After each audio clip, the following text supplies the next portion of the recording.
Sumainyo ang Panginoon. At sumayo rin Ang mabuting balita ng Panginoon ayon kay San Mateo. papuri sa iyo, Panginoon.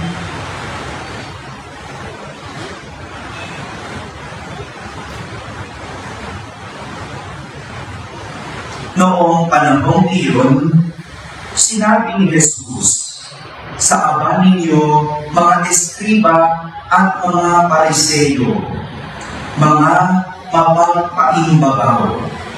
Ang katulad ninyo ay mga libingang pinaputi, maganda sa labas, ngunit sa loob ay puno ng kabulukan at buto ng mga patay. Ganyan-ganyan kayo. Sa paningin ng tao'y mabubuti kayo. Ngunit ang totoo, punong-puno kayo ng pagpapaimbabaw at kasamaan. Sa aba ninyo, mga eskriba at mga pariseyo, mga mapagpaimbabaw, ipinagtatayo ninyo ng mga libingan ang mga propeta at ginagayakan ang mga puntod ng mga taong namuhay ng matuwid. At sinasabi ninyo, kung kami sana ay nabuhay sa kapanahunan ng aming mga ninuno, hindi namin ipapapatay ang mga propeta. Sa sinabi ninyong iyan, inaamin ninyong kayo ay mga anak na mga nagpapatay sa mga propeta. Sige, tapusin ninyo ang pinasimulan ng inyong mga ninuno. Mga kapatid, ang mabuting balita ng Panginoon. Pinupuri ka namin, Panginoong Jesucristo, o ang lahat at ang isang muliya. Isang magandang umaga po sa inyong lahat. Magandang umaga sa mga nasa barangay, sa mga nasa tahanan. Nagsisibabayo po ngayon at sa lahat na nasa abroad kasama kayo sa aming banal na pag-iwag dito sa ating parokya. Ngayong araw na ito, pinupuri na natin si Santa Monica. Isang asawa at isang ina na humarap sa maraming pagsubok sa buhay. Meron po ba ditong asawa o ina na humaharap sa pagsubok sa buhay? Walang pataas ng kamay kung nahihiya kayo. No? Kung nahihiya kayo, kung kayo may hinaharap sa buhay tungkol sa pagiging asawa o pagiging ina at maging deboto ka na ito. Itong santa na ito. Gayahin natin ang ipinamalas o naipakitang halimbawa ni Santa Monica. Si Santa Monica ay isang debotong Kristiyano. Sarado sa kanyang pananampalataya at paniniwala kay Jesus. Siya ay nakapag-asawa ng isang pagano na nagngangalang Patricius. So magkaiba sila ng pananampalataya. Yung isa, walang pinaniniwalaan. Yung isa naman, matindi ang pananampalataya kay Jesus. Si Patricius ay malakas at magagalitin. Ang problema ba kayo sa asawa nyo? Ito si Santa Monica, sana na may problema sa asawa. Ito yung isa sa mga hinarap ni Santa Monica, yung kanilang pagkakaiba ng kanyang asawa sa pananampalataya at pag-uugali. Maganda ba talaga? May asawa kayo talagang gano'n, aakayin mo ang asawa mo. Pakikisamahan mo ang ugali. Sana huwag hindi ka nag-asawa. Kung problema ko ang ugali, di ba? Sana mag-isa ka na lang na buhay. Pero si Santa Monica, isa lang yan sa kanyang pasal. No? Isa lang. Bakit? Ano dami? Kasi kung pasal niya ang asawa niya, hindi pa natatapos doon, pati ang kanyang anak. Pero doon na lang muna tayo sa asawa. No? Bukas, pagdiriwag natin naman ang kapistahan ni San Agustin, yung anak niya bukas. So, huwag muna sabay-sabay, no? Ikutangin na kalaban, no? Doon muna tayo sa isa. Alam nyo, noong panahon na yun, panahon ni Santa Monica, pangkaraniwan ang naabusong asawa. Pangkaraniwan yung binubugbog na asawa. Pero dahil si Santa Monica ay masunurin na asawa, kailanman hindi siya napagbuhatan ng kamay o naabuso ng kanyang asawa. Dahil si Santa Monica dinaan sa lambing at pagpapasensya. Yan ang isa o dalawa sa magandang katangian ni Santa Monica. Malambing siya at siya'y mapagpasensya. Kaya nga, na-impluensyahan niya ang iba pang mga ina at asawa na maging malambing at mapagpasensya. Kaya hindi sila nabugbog ng asawa. Sa mga dumaranas dyan ng paghihirap sa asawa, ang susi, maging mapagpasensya, maging malambing. Huwag bitter, be sweet. Kaya niyo ba yun? Father, anong sweet-sweet dyan? Asawa ko, ang ganito na. Again, ito yung ginawa ni Santa Monica. Pinapakita na yung halimbawa, at least ito, subok na. Subok na. Dalawa yung ginamit ni Santa Monica na panlaban sa mga mabibigat niyang problema. Una, ay ang kanyang pananampalataya. Talaga naman, malaki ang naging bahagi ng pagharap ni Santa Monica sa hirap gamit ang kanyang pananampalataya. Araw-araw siya nagsisimba at nagdadasal hanggang ang kanyang asawa ay magbago. Kala niyo, pagsisimba niyong ganyan, walang nagagawa na po meron. Kung kaintin ninyong dinadasal, yung mga mabibigat ninyong pasanin, isang araw magugulat ka, magbabago. Pero paano magbabago yan? Pag nasa misa ka, tulog ka naman. No? Hilipat mo lang yung higaan mo sa bahay nyo dito. Walang magbabago dyan. Pero yung kaintin na nagdadasal, kaintin na makikinig sa aral ng Panginoon, at kaintin na susundin ang mga aral sa huli, mga mababago. Yan ang ginawa ni Santa Monica. Pinagdasal ang kanyang asawa. Wala pa dyan yung anak mo, bukas tayo sa anak. Okay? Unang ginawa, ginamit ni Santa Monica panlaban sa hinaharap na pagsubok, pananampalataya. Pangalawa, ang kanyang ginamit na panlaban sa hirap at pagsubok ng buhay ay ang kanyang ugali. Ano yung una? Pangalawa, naging malaking tulong para mapagtagumpayan ni Santa Monica ang kanyang pagsubok sa asawa, yung kanyang ugali. Yung kanyang ugali. Sabi niya sa English, if you can master your tongue, ano yung tongue? Dila. If you can master your tongue, not only do you run less risk of being beaten, hindi ka lang sa hindi mabubugbog, but perhaps you may even one day make your husband better. Kung kaya mong iimpit ang iyong dila, hindi ka lang makakaiwas sa pananakit, kundi isang araw, mababago mo ang iyong asawa.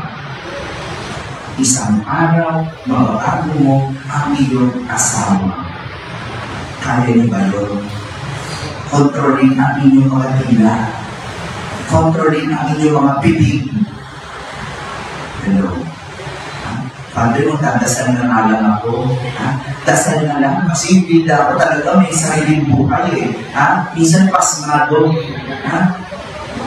Dito natin makikita na kung nasaan ka naghihirap, doon mo dalhin ang solusyon. Kung ang hirap mo ay tungkol sa pananampalataya ng iyong pamilya, ang sagot, pananampalataya din. Doon ka mugot.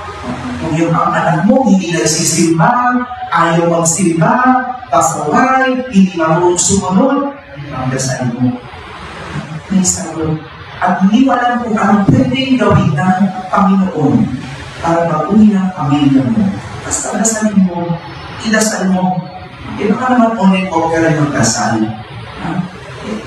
Si Santa Monica, araw. Sige na nga, patigil. Pinagdasal niya si San Agustin sa loob ng 16 na taon, walang tigil. Kaya niyo? Kaya, pero hindi. Anong suko na? Hindi. Ganon. Minsan ang problema, doon mo bubuti ng solusyon. Kung ugali ng asawa mo ang problema, paduhin mo. Hindi ugali ng asawa mo, ugali mo. Sigurado may mababago. Kung alam nyo, sige, kwento ko na rin. Alam nyo, sa pamilya namin, ako yung, siyempre, bilang pare, pangaral ng pangaral. No? Pag narating na ako, yan na. Ayan na si Sermon, no? Yan na. No? Yan na. Pag may nakita ko, ayan na. Nung bata-bata ako, medyo tupanda na ako ngayon eh. Nung bata-bata ako, ganyan. Ganyan ako. Ganyan. Konting kibot ang nakita ko yung mga kapatid ko, may mga anak ko. Lagi kong tinatama, lagi kong sinasabihan, no? Maaaring tama ako, maaaring tama sila, pero isa na lang nangyayari, no? Magulo. Pag hindi ko kinokontrol ang dila ko, ang bibig ko, magulo. Away kami niyan, no? Siyempre, nagtatalo kami. No, yun ang paraan nila ng pagiging magulang, ako naman, iba yung tingin ko. No? Tingin ko yung ano natutunan namin bilang bata. No? Sa muli, sino ang magulang? Ako ba sila? Ako sila. No? Kaya pag-isip ako, sermon ako ng sermon, hindi ko naman anak. Sermon ako ng sermon, hindi naman ako magulang. Sa huli, away pa kami ng kapatid ko. Kaya nung ginawa ko, tumahimik na ako. Kasi wala naman nababago eh. Maaaring tama ako sa paningin ko, sa pananaw ko, pero makabago ko ba yung kapatid ko? Hello? Parang nila yun. Nung tinigil ko na, tahimik na ako, hindi na bago, ano na bago? Payapa na kami. Payapa na kami. Sabi ko, siguro na ako ang problema. Ako ang problema. Kaya ako na naman tumahimik. At least, hindi ko manabago kapatid ko, nagbago ang relasyon namin. Maayos na. Ngayon, pag tahimik ako, parang naninibago sila. No? Parang gusto pa nila magalit kung salita ako. No? Ngayon, hanggang hindi mo tinatanong, hanggang hindi humihingi ng payo, hindi na ako nagsasalita. Pag humingi ng payo, saka lang ako magsasalita. Ang una kong tanong, susundin mo ba? Kasi kung hihingan mo kung payo, tanong ko, susundin mo ba? Kasi kung hindi, ayoko na. Papagburin mo pa ako manyer mo, di ba? Papagburin mo pa ako, paus na ako sa iyo.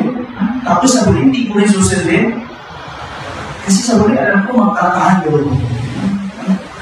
Alam mo, ang ganda, pag-ugali ang pinabago. At ganito rin, ang tinuturo ni Jesus sa mga alagad tungkol sa ugali ng mga Pariseo. Pinupuna ni Jesus ang pagiging nilang mapagpakimbagaw. Pinag-iingat niya ang mga alagad sa ugali ng isang mapagpakimbagaw. At ginamit ni Jesus ang imahe ng libingan. Hati ka na kayong libingan. Di ba? Pagtundas, anong ginagawa sa mga libingan? O anong ginagawa sa libingan? Nililinis. Ano ba? Pinipinturahan. Di ba? Bakit kaya ang pinturahan? Ha?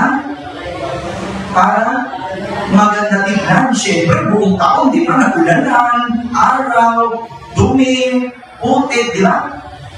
Para maganda tignan. Ang puti-puti. Pero ang loob, ano naman? Bulok, patay, mga puto. Ganyan daw ang mapagkaimbabaw. Parang libingang pinapuputi, magaganda sa labas, ngunit sa loob, puno ng kabulukan. Puno ng buto ng patay.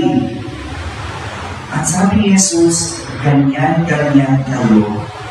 Sa paningin ng tao, mabubuti kayo. Ngunit ang totoo, punong-puno kayo ng pagpapaimbabaw at kasamaan.